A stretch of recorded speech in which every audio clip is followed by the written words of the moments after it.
Hey, welcome to a special edition of CNN 10. You know that expression, you are what you eat?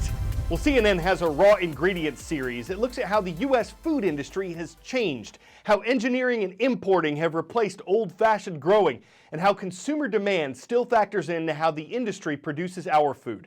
Our reporter Christina Alessi has gone inside some of America's biggest food companies, seeing what most folks haven't seen before. And today we're zooming in on animal feed and how what they eat ultimately makes its way to our plate. I know I'm not supposed to do it, but every once in a while, it's necessary. Burying my face in the best barbecue I can find. Americans eat a lot of meat. On average, up to 126 pounds of poultry, beef, and pork every year.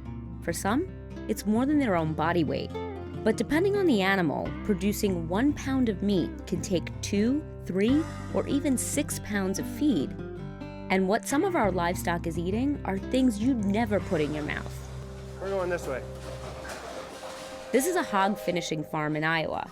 It's where pigs get fat. Over the course of 5 to 6 months, pigs go from about 13 pounds to 270 pounds in this room.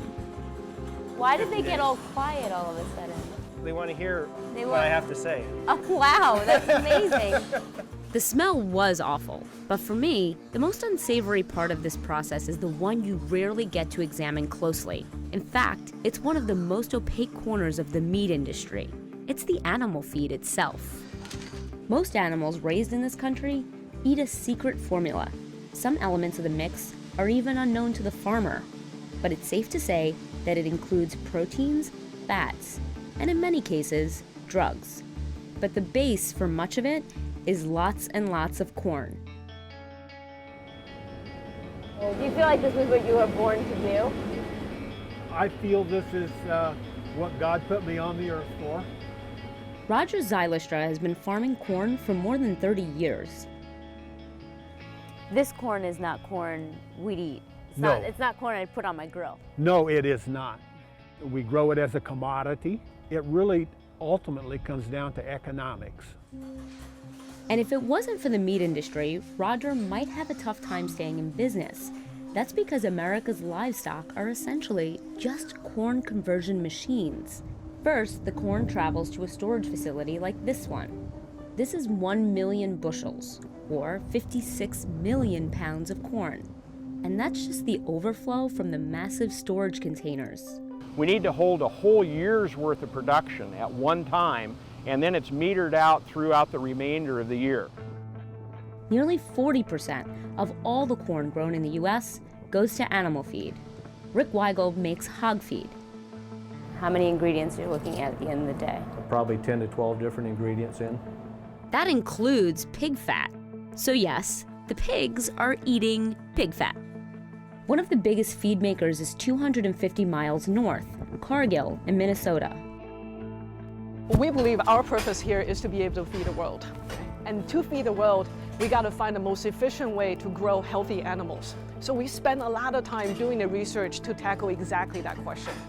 Cargill says it can get animals just as fat on half the feed compared to 40 years ago.